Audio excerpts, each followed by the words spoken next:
Olá, pessoal! Está no ar mais um Pod VIP. E hoje tem um convidado muito especial, uma referência na área dele, que está há 31 anos aí na área de cabeleireiro, palestrante, autor de livros, um dos pioneiros no visagismo, papai de Isabela e Vinícius. Bem-vindo, Rodrigo Cinta. Muito obrigada pela convite. Presença. Muito feliz de estar aqui com você. Você sabe que você é uma pessoa que a gente tem muito carinho, uma parceira. Então, obrigado pelo convite. Muito obrigada.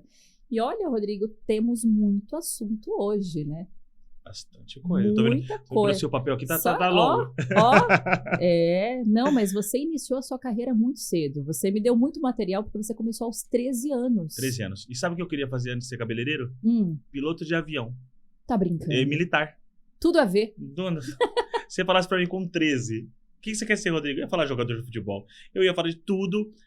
A Força Aérea que eu tava fazendo prova pra ir picar, menos cabeleireiro. Com 14 eu tava no salão. Nossa. Então foi de fato o destino. E você foi criado por uma mãe solteira, certo? Minha mãe na verdade engravidou jovem. Minha mãe engravidou com 14, engravidou com 13 e me teve com 14. Nossa, super cedo. E meu pai 19. Então na verdade os dois ficaram juntos até eu fazer 9, 10 anos, eles se separaram depois. Mas minha mãe engravidou uma criança. E assumiu ali, deve ter sido muito difícil, imagina. Porque minha mãe era de Araçatuba. Então, meu pai tinha família lá, foi passar férias, engravidou minha mãe. E minha mãe teve que vir para São Paulo sozinha lá para, enfim, casar de fato. Porque naquela época ser mãe solteira no interior era uma vergonha, né? Sim, por isso até que eu falei, mãe solteira naquela época era sinônimo de... vergonha na cidade. Exato. Então, minha avó pegou minha mãe, fez as malas, trouxe para São Paulo e falou, ó, engravidou, vai criar. E aí foi aí onde eu nasci aqui em São Paulo. E aí você se viu muito cedo nessa batalha aí pra conseguir ajudar sua mãe? Sim. Foi por isso que você iniciou tão cedo? Na verdade, o salão aconteceu pra mim de uma forma muito diferente, né? Porque eu tinha uma tia que era podóloga de um salão de beleza, a mãe do Luiz. Ela que era podóloga. E eles estavam contratando jovens aprendizes. E minha tia, na época, falou, Rodrigo, você não quer ver se você gosta? Eles estão contratando menores e tal. Eu falei, tia, eu não sei, porque, né... não sei nem pentear meu cabelo e eu quero ser piloto, enfim, essas coisas. Eu falei, filho, vai lá ver se você gosta. Se você gostar, sucesso. Se você não gostar, você vai, segue o rumo. E eu fui e gostei. Então, na verdade, eu comecei no salão por um acaso, mas de fato, naquela época, metade do meu salário era para ajudar a minha mãe, sim. É porque muitas pessoas veem, assim, a estrutura, o império que você construiu hoje, mas não imaginam que começou de uma forma humilde, de uma forma que foi muito trabalho. Eu comecei no salão, eu falo que eu era um assistente sem prática, era quase o assistente do assistente do assistente. Então, como eu não sabia fazer nada, o que eu fazia no salão? Servia café, pegava a revista, levava a cliente na recepção, voltava para a cadeira. Então, minha função ali era muito mais ajudar na logística do que de fato em cabelo, né? E nisso você dominou até essa parte. Hoje você consegue administrar o seu salão muito bem. Para quem não sabe, o Rodrigo é sócio proprietário do The Art Salon, que é um salão super conceituado em São Paulo. Sim. E hoje você consegue administrar desde ali das pequenas coisas, que não são pequenas, porque sem elas não acontecem, né? A mágica não acontece. Até o final do iceberg, a pontinha, que é o pós-atendimento da cliente. Hoje o salão nosso tem 105 funcionários, que para um salão de beleza é um número bom, né? Sim. É um salão grande. E mais 1.500 famílias de Olenka, trabalhando com Olenka. Então, Olenka e MUP, né? As duas marcas nossas aqui de cosmético e de coloração. Então, hoje a cadeia nossa são 1.600, contando o salão e as empresas, 1.600 pessoas. Nossa, saí de Araçatuba. Com 13 anos de idade. Com 13 anos de idade, iniciar no salão. Você sabe que nós temos isso em comum? Eu acho que eu nunca falei isso. Quando eu tinha 13, 14 anos, eu era recepcionista de um salão de beleza. Ah, que legal. Não sabia. Então eu fazia a mesma função que você. O tudo, exato. Repor shampoo, fazer o cafezinho e tal. Acho que por isso que eu gosto tanto do ambiente, sim. Porque eu vou no salão do Rodrigo. Já é de uma casa. vez por semana. Não, a dona do salão é a Jéssica. Ai, meu Deus. Não, mas lá eu já fiz de tudo, né? Gente, eu já passei café naquele salão. É parceira. Já foi modelo de evento. Já fui modelo, já. Nossa, ó, que chamar tamo aí. É parceira. Faltou um funcionário hoje, você pode Vem, cobrir? Jéssica, Vambora. Vambora. Bom saber que você já trabalhou em salão. Menino. Quando eu era criança, eu pegava minhas primas tudo de cobaia. Cortava cabelo, fazia luzes e fazia tudo. Depois eu te mostro. Depois eu vou mostrar meu trabalho pra você avaliar. Por isso que a sua irmã foi pro Emirados Árabes, né? Pra correr das tesouradas da Jéssica. Não. E fora o salão, você tem 15 anos de TV aberta.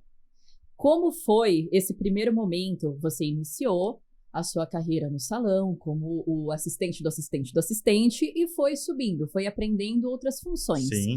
E aí você teve aquele momento que você falou assim, bom, eu quero ser colorista, eu quero me especializar em corte, eu vou fazer de tudo um pouco. E aí, como que foi isso? Porque do assistente para TV aberta, um caminho distante. Teve um caminho. Na verdade, assim, eu comecei como, eu te falei, assistente aprendiz, e era um salão que o dono era espanhol, chamava Della Lastra, Rafael. Tá. Só que o padrão antigamente dos salões grandes de São Paulo era um padrão gigante. Pra você ter uma noção, esse salão, para você se tornar cabeleireiro, você tinha que ficar 12 meses na Espanha, em Barcelona, para se formar lá, para você vir aqui como cabeleireiro profissional. Então eu juntei minha graninha lá dos 13 aos 19, fui para Espanha, fui para Barcelona, fiquei 1 ano e meio lá estudando. Voltei pro Brasil, foi quando eu virei o cabeleireiro mais jovem dessa rede que chamava Della Lastra. Eu tinha 21 anos. E ali, de fato, foi onde eu comecei a fazer o meu trabalho, tanto educacional, que eu comecei a viajar ao Brasil dando aula do que eu aprendi na Espanha, e comecei a entrar no mercado editorial de revista feminina. Então, primeiro, antes da televisão, eu comecei a dar cursos para cabeleireiros e fazer transformação para revista. Revistinhas pequenininhas. Não, mas na época a revista tinha um peso gigantesco. Isso, mas eu comecei com aquelas revistinhas, aquela da banca que ficava lá atrás, embaixo. Comecei nas pequenininhas, aí as jornalistas começaram a me conhecer, eu comecei a fazer umas revistas de maior relevância. Então eu comecei a trabalhar muito nessa parte editorial de revista feminina. E a TV, de fato, para mim foi uma... Eu acho que eu também nunca te contei isso, você vai saber hoje. Como que eu fui para televisão. Eu comecei na Bandeirantes também, eu trabalhei 4 anos na Band. E o meu pai, ele faleceu de depressão. Puxa. Ele morreu, ele tinha 38 anos, eu tinha 20. E um dia eu tava, antes de ir pra academia, tava tomando café em casa, passando os canais, aí vi lá na Band, depressão. Falando de depressão. E eu parei, lembrei do meu pai, comecei a assistir. Elas estavam falando de uma moça que tentou suicídio e não foi, e o marido... Enfim, aquelas histórias tristes. Eu lembrei do meu pai. E a mulher tava com uma raiz desse tamanho de cabelo branco. Eu olhei a raiz da mulher e falei assim, nossa, eu lembrei do meu pai, difícil, né? Aí me deu uma luz, eu falei, eu vou mandar na época, um e-mail pra Band e vou mandar ela no meu salão. Vou dar de presente, né? Vou lá pra ele lá no salão fazer o cabelo. E fiz assim, oi, tudo bem? Meu pai teve o mesmo problema, eu tenho um salão no Morumbi, tá o telefone, manda aquela mulher ir lá que eu vou arrumar o cabelo dela. E passou um tempo, a Band me ligou. Oi, Rodrigo, tudo bem? Você vai fazer o cabelo dela? Eu falei, vou. Então, tem como você fazer aqui? Aí eu falei, pô, folgado, tô dando de presente. Eu falei, não, manda ela vir aqui no salão. E você não tinha dimensão da vitrine, não existia cabeleireiro em televisão. Nem sabia o que, não tinha ninguém que fazia nada de TV de cabelo. E aí eu achei que eles queriam que eu fosse lá fazer cabelo. Eu falei, não, manda ela ir no salão. Eu tenho um lavatório, né? Aí ele falou assim, não, a gente quer filmar você fazer a transformação. Opa! Não, uma semana com dor de barriga, porque eu fiquei nervoso. Falei, mentira, que vão me filmar gravando. Só que quando eu fui, começou o programa, o diretor falou assim, olha, é uma pauta rápida, você vai ter mais ou menos uns 10 minutos, o programa é ao vivo. São 5 minutos ali de introdução, 5 minutos para você cortar e escovar. O quê? Falei, beleza, Começou o programa, a Viviane Romanelli começou a falar comigo. Aí, transformei, bora. Eu cortei, secamos em 2 lá, finalizamos, tá? O cabelo lá, anos depois, tá? E eu vi o pessoal atrás da câmera fazendo assim, ó. TV áudio. Ao vivo, tá dando ibope. Fica. E acabou, tava pronto pra dar tchau. De repente a Viviane falou assim, gente, muito legal, nossa manhã hoje é de beleza. Estamos aqui com o cabeleireiro Rodrigo Sintra, a gente vai tirar todas as dúvidas. Resumindo, começou a botar a mulher com o telefone perguntando e eu respondendo. Fiquei quase 40, 50 minutos de manhã ao vivo. Quando eu acabei o programa, me chamaram, na época o diretor era o Edinho, falou assim, quer vir fazer isso aqui uma vez por semana? E eu ganhei meu primeiro quadro, chamava Esquina da Beleza, na Bandeirantes, e lá eu fiz o programa, eu fiz o Dia a Dia, eu fiz o Atualíssima, o Bem Família, voltou a ser Dia a Dia, com a Cata, e aí foi quando eu fui convidado para fazer o Esquadrão da Moda, que de fato foi um programa que mudou minha carreira, né? Porque a Band, os programas eram do período da manhã. Então a audiência é menor. E quando eu fui fazer o Esquadrão da Moda, a primeira edição, a primeira temporada, passava às quartas-feiras, 9h30 da noite, o horário mais nobre da TV. Há 15 anos atrás, que não tinha muita rede social. De fato, não tinha Netflix, não tinha nada. Então, de fato, estava todo mundo vendo televisão em casa. Globo com futebol, Band com futebol, o SBT com programa feminino. A mulherada com o SBT. Então... Eu era uma delas. E aí, não é engraçado falar uma delas. Você falou assim, desde pequena. E é engraçado, porque hoje, às vezes, vai no salão e fala assim, uma mulher... Nossa, eu sou sua fã desde pequenininha. Uma mulher, eu falo, gente, tô velho assim. Mas, na verdade, 15 anos, você pega uma mulher de 30 hoje, ela tinha 15, de fato. Não, e o Rodrigo sabe que quando nós nos conhecemos, foi uma das primeiras coisas que eu falei. Eu, minha mãe, minha irmã, nós nos reuníamos para assistirmos o Esquadrão da Moda. E era a parte mais esperada do cabelo, porque era, de fato...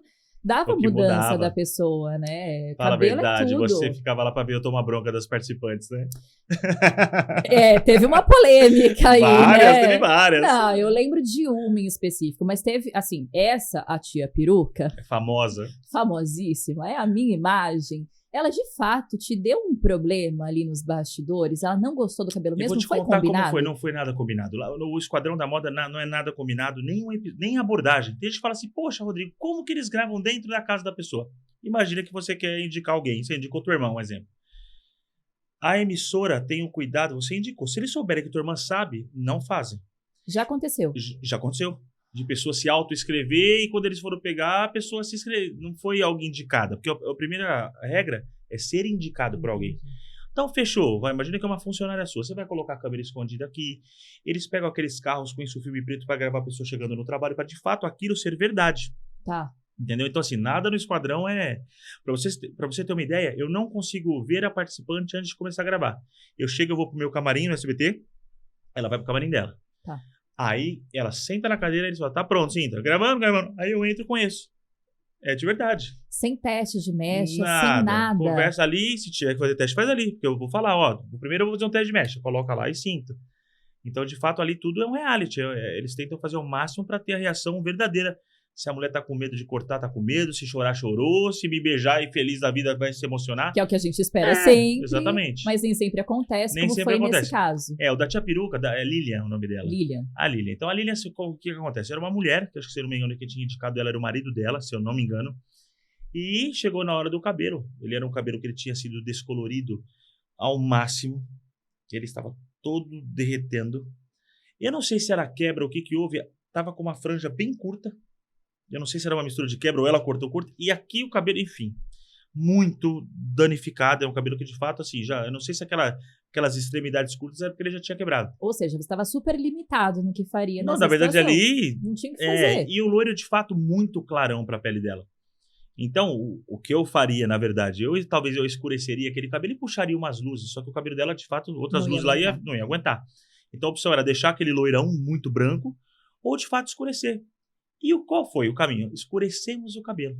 E precisa dessa transformação para dar aquele antes e depois, não precisa? Às vezes sim, depende. A gente tenta sempre fazer um makeover legal, mas a ideia é, tipo assim, olhar a pessoa e ver qual é o melhor para ela. Na situação que ela estava, de fato, ali foi a melhor opção. Tá. Porque pelo menos o cabelo ficou com a imagem mais saudável. Eu acho. E eu tirei mais ou menos uns 3 dedos de comprimento, não foi muito. Mas o que aconteceu? Era uma mulher que estava loira há quase 20 anos, sem se olhar com cor.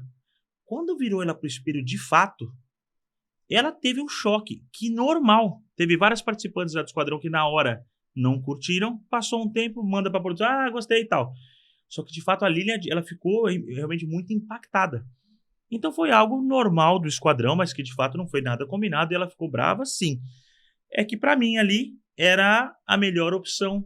Até é curioso que geralmente esses sites de piada, eles fazem só o meme dela, eu com ela com aquele... Parece que eu que fiz aquele corte da franjinha. E já era uma franjinha que ela tinha. Já tinha. Mas o que até aconteceu na época foi... A primeira polêmica da tia Peruca, pra quem não sabe, foi com o Google Gloss. Sim. Na época era o Facebook, a principal plataforma, né? Aí um dia o pessoal, Rodrigo, você viu que o Google Gloss falou de você? Aí ele colocou uma foto dela, do depois... E falou, gente, olha esse cabelo lindo, tirando um sarro. Uhum. Aí eu falei, poxa, e na época ele tava começando, acho que fazer os trabalhos dele, acho que ele tava com a mesma quantidade de seguidores. Não, ele comentava muitas coisas nesse sentido, nesse duplo sentido. Não, mas assim, até o final dessa assim. história foi legal, porque assim, na época, nós dois tínhamos quase o mesmo número de seguidores na plataforma. Que acho que era 4 milhões, 5 milhões cada um. E eu lembro que aí me falaram, eu falei, cara, não vou ser indelicado com o cara. O que eu fiz? Peguei o antes e o depois e falei, oi gente, nosso querido amigo Google Gloss escreveu isso. Esse é o antes, esse é o depois. Qual vocês acharam melhor? Boa. E aí a minha galera começou com a dele e foi um troço. Aí no final que eu achei bonitinho, que eu te falei que terminou legal. No final ele postou o antes e depois dela e publicou assim, muito melhor o depois. Então ele foi fofo. Foi muito fofo. Foi. E aí, tanto que foi um negócio que na época eu não conhecia, só vi, e falou de você. Mas se eu te falar que foi essa primeira vez que repercutiram, né, a história da E não parou nunca mais. E os caras, que eu tava falando pra você no início, e cada vez que um canal de piada posta, meu Instagram cresce ali, 16, 20 mil seguidores por... Obrigado, gente.